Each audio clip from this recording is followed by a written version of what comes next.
நமக்கு பின்னாடி பேசுறதை பத்திலாம் நம்ம கவலைப்படவே கூடாதுங்க. அவங்கள விட நம்ம 2 அடி முன்னாடி இருக்கோன்றதை நினைச்சு பெரும் போட்டுக்கிட்டு போயிட்டே இருக்க வேண்டியதுதான் என்னுடைய பிகினிங். வணக்கம் நண்பா, வெல்கம் டு ஆர்கியூன் சேனல். தனுஷ் இயக்கத்தில் நித்யா மேனன், தனுஷ், அப்புறம் ஷாலினி பண்டியா, அருண் விஜய், சத்யராஜ், ராஜ்கிரண் உங்களுடைய நடிப்பில் வெளிவந்த இட்லி கடம் படம் அப்படி வியாபாரம் ஆச்சா இல்லையான்றதான் இந்த ரிவ்யூவில் பார்க்க போகிறோம். அதுக்கு முன்னாடி நம்ம சேனலுக்கு இப்போ தான் முத வந்தீங்கன்னா சப்ஸ்கிரைப் பண்ணி விட்டு போங்க நண்பா.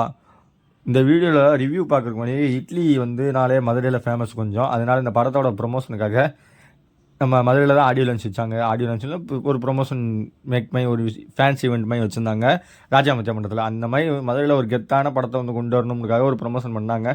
அடுத்த ஈவெண்ட்டை திருச்சியில் வச்சாங்க. அந்த மாதிரி ஏகப்பட்ட ப்ரொமோஷன் பண்ணிக்கிட்டே இருந்தாங்க.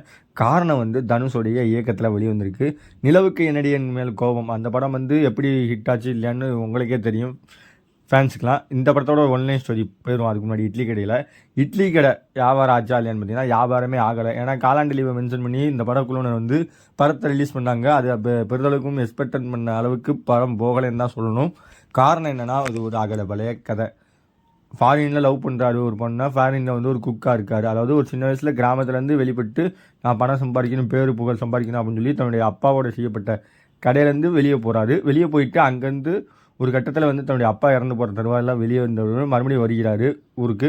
அங்கே அவருக்கு பேசி வச்சிருந்த பொண்ணு அடுத்த நாளே கல்யாணம் பண்ணணும், ஒரு 1 வீக்கில் கல்யாணம் பண்ணணும் அப்படின்னு சொல்லி ஸ்டோரி ஸ்டார்ட் ஆகுது.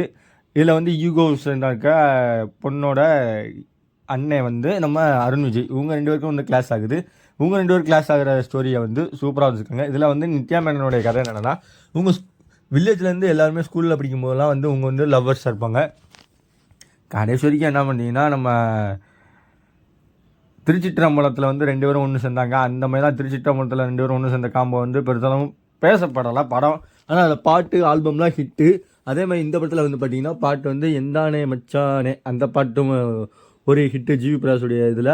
அப்புறம் பாதி வாழ்க்கை வாழுறேன் மீதி வாழ்க்கை எங்கிறேன் அந்த பாட்டு நம்ம ஜிவி பிரகாஷ் போட்டதில் ஹிட்டுன்னு சொல்லலாம். ஸ்டோரி வைஸ் படம் இதாங்க ஸ்டோரி. இதில் ஏகப்பட்ட ஈகோ கிளாஸான நம்ம தனுஷுக்கும் அருண் விஜய்க்கும் வருது. ஒரு இடத்துல தனுஷ் அருண் விஜயை போட்டு பிறந்துடுவார். பிறந்ததுக்கப்புறம் தான் அவர் அதாவது போதைக்கு பின் தெளிவுன்ற மாதிரி, ஐயோ நம்ம அப்பா சொன்னதை நம்ம கடைபிடிக்காமல் விட்டுட்டோமே, அதாவது ஒரு கரெக்டான டயத்தில் பொறுமையாக இருக்கிறது தான் நம்மளுடைய மனுஷனுக்கு ஒரு குணம் அப்படின்னு சொல்லி வளர்த்துருக்காரு. அதை மறந்துட்டோமே அப்படின்னு சொல்லி பொறுமையாக கடைசி வரைக்கும் தன்னுடைய இட்லி கடையை நாசமாக போட்டு கொளுத்துன்னு கொளுத்துறாங்க. கொளுத்துனதுக்கப்புறமும் நான் பொறுமையாக தான் இருப்பேன் அப்படின்னு சொல்லி பொறுமையாக படத்தோட கதையை முடிக்கிறாங்க. இவ்வளோ பொறுமையாக இருந்தியப்பா, ஆடியன்ஸு இவ்வளோ பொறுமையாக இருப்பாங்களான்னு நீ எதிர்பார்த்தியாப்பா அப்படின்ற மாதிரி தான் படத்தோட மீதி கதையை வச்சு நம்மளை வச்சு செஞ்சுருக்காங்க. சத்யராஜோட நடிப்பும் சரி, ஷாலினி பண்டியோட நடிப்பும் சரி, அவங்க அங்கங்கே தான் வராங்க மேக்ஸிமம். அருண் விஜயும் வில்லன் சொல்கிறாங்க, ஆனால் அவரும் அங்கங்கே தான் வராது.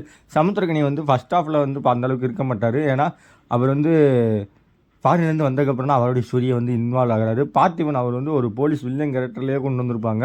ஆனால் கடைசி ஒரு சீன் கூஸ் பம்ஸாக பண்ணிட்டு போயிடுவார். அது படத்தை பார்த்தா அவங்களுக்கு தான் தெரியும். இந்த மாதிரி ஏகப்பட்ட காட்சிகளை சின்ன சின்ன ரோல்ஸில் சூப்பராக பண்ணியிருக்காங்க. எனக்கு பெருசாக தென்பட்டது ராஜகனுடைய நடிப்பு. மனுஷன் வழக்கம் போல் அவர் ஒரு வெஜிடேரியன் ஐட்டம் சாப்பிட்டு வெஜிடேரியன் சம்மந்தமான ஒரு ஸ்டோரி பார்த்ததே இல்லை. மஞ்சப்பை, பாண்டி, இந்த மாதிரி ஏகப்பட்ட படங்களை பார்த்தீங்கன்னாலும் கெடா கறியை வச்சு போட்டு உரிச்சு கட்டி தின்ற ஆளை பார்த்துப்போம். இந்த மாதிரி சாதுவான கேரக்டரில் இப்போ தான் பார்க்கணும் இந்த மாதிரி ரோலில் இருக்கார். பைதவே அவருடைய கொடுத்த நடிப்பை சூப்பராக கொடுத்துருக்காங்க. அந்த கண்ணுக்குட்டிக்கும் இருக்க ஒரு ஸ்டோரியை சூப்பராக நம்ம டேரக்டர் தனுஷ் மிஸ் பண்ணியிருக்காரு. இவ்வளோ மிஸ் பண்ணிங்களே படம் அந்தளவுக்கு வந்துச்சா இல்லையான்னு ஆடியன்ஸில் பார்த்தீங்கன்னா பெருதளவும் ரீச் ஆகலை. ஓவராலாக அந்த படத்துக்கு இட்லி கடை வெந்துச்சா வகலைன்னு பார்த்தா இட்லி கடை வெந்துருச்சுன்னு சொல்ல முடியாது, வேகலை அரை வேக்காடாக தான் இருக்குது. இந்த படத்தை தனுஷ் ஃபேன்ஸ்லாம் சொல்கிறாங்க நான் மாசாக இருக்குது, சாம்பார் சட்னிலாம் தீர்ந்து போச்சு. சாம்பார் சட்னி மட்டும் தான் தீர்ந்து போச்சு, இட்லி தேர்லப்பா வெறும் வயலில் நிறைய பேர் திண்டு போயிட்டாங்க. ஓவராலாக அந்த படத்தை பார்க்கலாமா வேணாமான்னு பார்த்தீங்கன்னா, இந்த படம் ஒரு 190 200 கொடுத்து போய் பார்த்துட்டு படத்தை நூடுல்ஸ் ஆகி பார்க்குறீங்கன்னா எனக்கு காந்தாரா போங்க. அந்த படம் கொஞ்சம் நல்லா இருக்குது. போன வாரம் சத்தி திருமண் படம் இன்னும் ஹவுஸ்ஃபுல்லாக தான் இருக்குது.